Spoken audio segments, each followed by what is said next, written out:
So that's what we wanted to talk about in this episode, how to combat the feelings of helplessness and the feelings of powerlessness. Vasudeva Sutam Devam Kansujanuramardanam Devaki Paramanandam Krishnam Vandev Jagadguram. Hi, and welcome to Geeta Girl. My name is Sharmila, and the Geeta Girl podcast is about how to live skillfully and be your best self by using the advice in the Bhagavad Gita. This season of Geeta Girl, season 7, is focusing on caregiving when you are faced with a challenging illness in somebody you love, and the skills that the Gita teaches us to deal with this incredibly difficult situation. I'm very thankful to my co-producer, Shayla, for spearheading this season as she's basing it on her recent experience looking after her cousin Shalini, who faced a similar situation and passed away earlier this year. Her soul passed to the next realm in January of 2026. So thank you, Shayla, for sharing your experiences with Shalini, who was a remarkable person, and your own experiences of the skills that you took from the Gita and the lessons you learned during this time. So thank you for that, Shayla, and Jai Shri Krishna. Jai Shri Krishna, Sharmila. And I wanted to say that there's that phrase, you're learning how to fly the plane while you're flying it. You're doing two things at the same time. And I feel that's a little bit how this podcast has been for me. I'm going through it. As you mentioned, Shalini passed in January. Everything is really very fresh. And so this has been real therapy for me. Krishna is always my therapist and never more so than right now. So thank you for the opportunity to share the story, share this journey, and hopefully others who are in similar situations can get some skills, can get some solace, can get some inspiration from this podcast to support them when they're in difficult times. In today's episode, we're going to focus on combating the feeling of helplessness when you are faced with such a challenging diagnosis and such a painful situation as an illness. I would imagine immediately you're overwhelmed with this feeling of powerlessness, of helplessness, of hopelessness. And how do we combat that feeling? That's right. I think, if I reflect back, that is probably the strongest feeling, that feeling of helplessness and powerlessness, because there is so profoundly much out of your control as a caregiver. Like, you can't take away the pain, you can't take away the illness, you can't change the diagnosis, you can't improve the treatment, you can't do any of those things. And so there is a real feeling of powerlessness. And I know this is something that happens to you, and it's often a shock. It's often a surprise when you're given any diagnosis, particularly when it's terminal, and it's easy to feel like you have absolutely no agency. And certainly no one would blame you for that feeling of kind of real despair. But I know we will talk in this episode about how you actually do have power, and you do have choices, and you do have opportunities to optimize the situation, both as a caregiver and for the person who is suffering the illness. So let's dive straight into it. In chapter 3, verse 21, Lord Krishna says, "Whatever a human does, the same is done by others as well. Whatever standard you set, people follow." So that's an important thing to remember. As much as one can feel so disempowered by illness, you do still have great power in the example you are setting for everyone around you. I really want to reflect on that. I think that's such a powerful thing to say, in moments of real challenge and real despair, you do feel hopeful when you can focus on what is within your realm of control and what you can do. And to your point about it being an example for others, I think we definitely learned from Shalini about how to handle profoundly difficult things with grace, with gratitude, with resilience, with strength. And, I've shared in the past few podcasts how she was a real example to everybody about all of those things.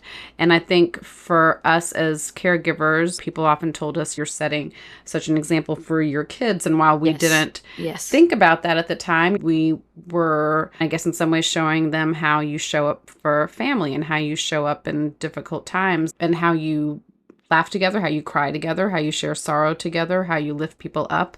All of those things are very important lessons. Shayla, you set an example not only for your children, but for me. I've never met Shalini in my life, but as I saw you facing the situation with gratitude, with positivity, with acceptance, it was really inspiring for me. And I'm sure not only your kids, for everybody around you. And I learned so much. Yeah, it's the truth. I learned so much from you. Lord Krishna says that whatever you do, understand everyone's watching the example you set, good or bad. Right. And you bear the karmic consequence of that. So if you set a bad example and that sort of ripples and people follow that example, you get the negative karma for that action and then also for the impact it has on others. Okay, that is powerful. That shows you that we have a lot of responsibility in this world, that our personal evolution is important for ourselves, but it's also important as a reflection of those around us. Absolutely. So how do you take back your power, right? You have this feeling of being disempowered. How do you take back your power in this situation? Number one, understanding, as you said, Shayla, just now, that we have great responsibility and we are creating our karmic account throughout this life, throughout the next life, throughout the transition from this life to the next life. You're always creating karma.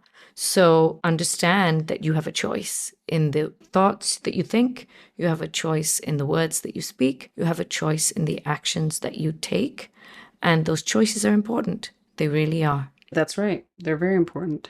So that's how you take back your power, okay?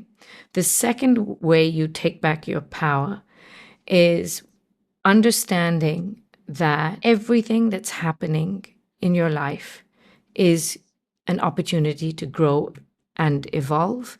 And everything that's happening in your life is potentially your path to enlightenment. We've talked about this, but I'd like to revisit it. Chapter 2, verses 31 and 32, Lord Krishna says that it's really important to view one's battles, one's challenges, although they can be very difficult, rather than viewing it as a burden and why is this happening to me, having the mindset shift that this is an opportunity, as Lord Krishna says, an open door to heaven, an open door to evolving yourself and lifting yourself higher. So viewing your battle and your challenge that, okay, it's not going to be easy, but it's an opportunity to grow nonetheless. We talk about how these podcasts, while they're focused on losing someone and caregiving, and not everybody has experienced that, but I think these are still important podcasts for people to listen to because we'll all have difficulties in our life that we'll have to face, and these lessons will be handy. But I think also it's practicing exactly this. Like, we all have even little challenges in our life, and if we look at them, as we reflected before, as opportunities for growth and evolution, if you get into the practice of looking at situations that way, it'll be all that much easier when you're hit with the ones that really feel like a real punch in the gut. And what a profound way of thinking, even at your absolute lowest point, to think there are opportunities for me to make good choices here and positive choices. How I react in this are opportunities for personal evolution. That's really powerful to think about things that way. It's a glass half full way of looking at life. And I think really kind of shifts your focus into thinking about what can I do here? What are some small things I can do here? Like in the situation of caregiving, since that's what we're talking about, is it being a shoulder to cry on? Is it making someone their favorite meal? Is it just listening? Is it crying with somebody? Is it laughing with them? Is it connecting with a friend? What are those small actions that I can do? But you do have those opportunities for evolving. And in chapter 2, verse 32, to take it a little step further, to me, this is a little bit of a stretch. I don't know if I'm there or even if I can practice this, but Krishna says, it's only the lucky among the warriors on this earth who get such an unsolicited opportunity and an open door to heaven by facing their challenges. Now, I don't know. It's a tough one to say, hey, lucky me, I'm in this situation. That's tough. It's easy to say from the outside. Of course. Just reading it, but when you're in it, no. Of course. Yeah. Hard. But it's an option rather than think I'm the unluckiest person. That's not necessarily true. Try and take those ruminations, that unhelpful self-loathing out of the equation, out of the situation. I think that's definitely something that's helpful. Yeah, that's some real profound feelings of gratitude or optimism. Yeah. I can't say that I'm there, but I can appreciate it as a goal. #life goals. Sure, that's right. Not only is it an opportunity to lift yourself, in chapter 7, verse 7, Lord Krishna says that we are all strung together by the divinity within. We are all strung together by a divine commonality, that we all have this same divine within us. So we're all strung together as pearls on a string. So lifting oneself, evolving oneself, taking the opportunity to say, how can I grow from this? How can I grow stronger in my thoughts, in my speech, in my actions? If not physically, but how can I grow mentally stronger through this? It's not just lifting yourself, it's lifting all of divine creation.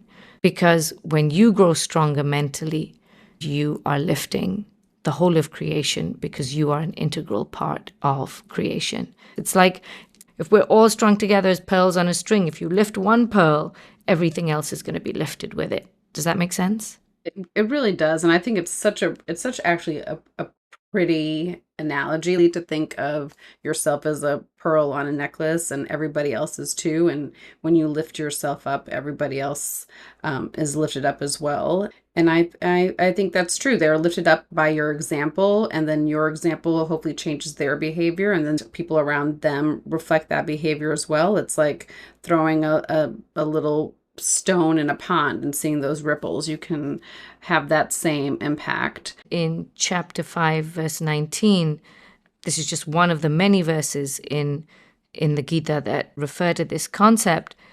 Lord Krishna, he says that God, divinity, is flawless and equal in all. So we're all part of the same divine. Lifting yourself is lifting everyone with you. I think that's a very important thing to remember.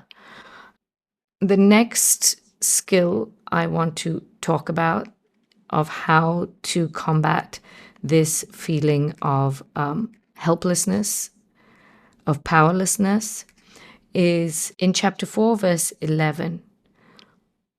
Lord Krishna says, if you view your actions as a form of worship, in this spirit of, okay, if I lift myself towards the divine, towards the optimal way of thinking, of being, then I'm lifting everybody.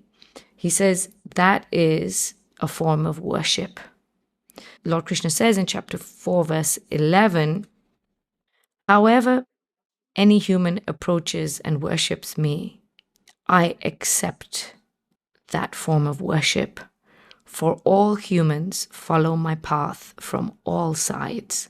So if you view your actions and you evolving yourself as a form of worship, then this is really your path, your time to grow And this is your path to enlightenment.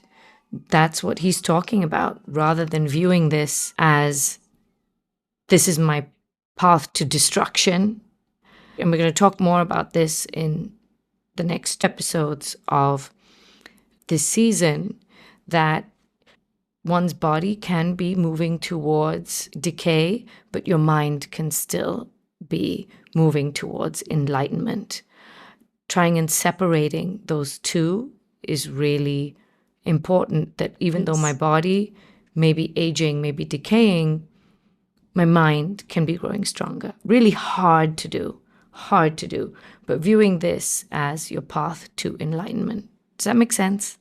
It makes sense. And I think it's really a beautiful way of thinking of worship, that it's not something that you just do when you go to a place of worship or a religious place, though, of course, you can do that there, but it's really just in your everyday action is your offering. That's what you're giving to God, is your everyday action. And if you think about that, all of your actions would be done with greater intention and greater reverence. And I think that that's really such a beautiful way to think of your everyday behaviors, your everyday choices. That's how you show worship for a higher power. That's the way you do it. What a great way to just think about a mind shift. I'm thinking how you live your life. Every action you have is an offering. An offering to the divine. Yes. An offering of gratitude. Yes. It's a lot of weight on each of your actions, right? It shows that every one of them is so important. All those choices you make in good times and in times when you feel hopeless or you feel desperately sad, those are all equally important times. All your actions, even at those times, are still those offerings. Yeah, they're still important. Yes. You are still important. Yes, absolutely. You are still important. Yes. Both the caregiver and the person who is being cared for. You are still vitally important as part of this divine universe. Yes. And in chapter 10, verse 20, Lord Krishna says, I am the self, I am the soul seated in the heart of all beings. And I am in the beginning, I am the middle, and also I am the end of all beings. Understanding, even at the end of one's physical life, you are still divine. You are still important. You still matter. You still have divinity in you, no matter what. And beyond, when the body falls away, you are still that soul. You are still divine. It's very, very important. I really love that you said, and even when your body is no longer there, you're still setting an example. The way you lived was still an example to the people who were here. Like, your body is not here, but your spirit still is. And if it's making a profound difference in the way that people live their lives in a positive way, what a gift that your spirit keeps giving others. And so even in times of illness or despair, like we were saying, you're still teaching people things, you're still contributing, you're still helping yourself evolve karmically and helping others evolve karmically, even if you don't feel like you have that power. You do. You have profound power, actually, because it's easy to teach those lessons in good times, right? Yes. It's easy to teach those lessons, but how you handle yourself at points that are exceptionally challenging teaches people profoundly more. And Agreed. yourself, it teaches yourself profoundly more and teaches the people around you. Absolutely. You know, Sadhguru is this sort of teleswami, and he has this quote that says, when things are going wrong is when you show who you really are. When things are going right, everyone can pretend to be fantastic. So easy, right? Yeah. It's the easiest time. Sure, I'm going along with the flow. Yeah, sure, I'm Easy. great. It's great. I'm great. Exactly. Yeah. I can be grateful. I can be kind. I can be sweet. Right. That's right. I can be loving. That's right. Yeah. Very easy in smooth seas to do all of those things. And rough seas is when you're tested, is when you really show what you're made of. And when you can evolve the most. That's right. That's pretty much it for this episode, to be honest. Yeah. So that's what we wanted to talk about in this episode how to combat the feelings of helplessness and the feelings of powerlessness. The first is to understand that whatever you do, others are following your example. That's number one. You have great power in the example you set, especially in tough times. Number two, the mindset shift to view one's challenges and battles as an opportunity to grow and evolve. Number three, as you lift yourself, as we're all strung together as pearls on a string, as you lift yourself, you lift everyone else with you. Number four, you are divine, and divinity is in you at the beginning, middle, and end of your life, and even beyond. You are divine, and you have God in you, and you matter. Profoundly more to contribute than you think. Absolutely. And the last point is viewing your actions always as a form of worship. How you think, how you speak, and how you act is really and truly the highest form of worship. It's not just prayer in a church or a temple or in your altar at home. It's contributing the best of yourself to the world, showing the best version of yourself as much as you can. Your actions are a profound form of worship. So I think that's our podcast for today. You're a powerful creature. Everybody remember that. Absolutely. You have great power, and take it back. It all starts and ends with you. That's right. All right. So thank you, everyone, for listening. As always, we love to hear from you. Connect with us on Instagram or Facebook at Geeta Girl Podcast. That's our handle. Or you can email us at sharmila@geetagirl.com. We love to hear from you. Please share your questions, your thoughts. If you have been in situations of great challenge and want to share that, we, always are really happy to share examples from our listeners. So please connect with us. We haven't said this in a while, but don't forget to follow us on Spotify, Amazon. All the things. Yep. All the rate things. us and review us. Yes, rate us and review us. You can especially if it's a 5-star review. Only if it's a 5-star review, guys. Otherwise, just DM us. Tell us what we're doing wrong. We'll fix it. But give us a 5-star review. That's right. And just to let you know, we are in the process of uploading all our episodes to YouTube. So that's going to be another platform that you can tune in on. And thank you, as always, for listening. We look forward to connecting with you on a future podcast. Jai Shri Krishna. Jai Shri Krishna. Vasudeva Sutam Devam Kansujanuramardanam Devaki Paramanandam Krishnam Vandev Jagadguram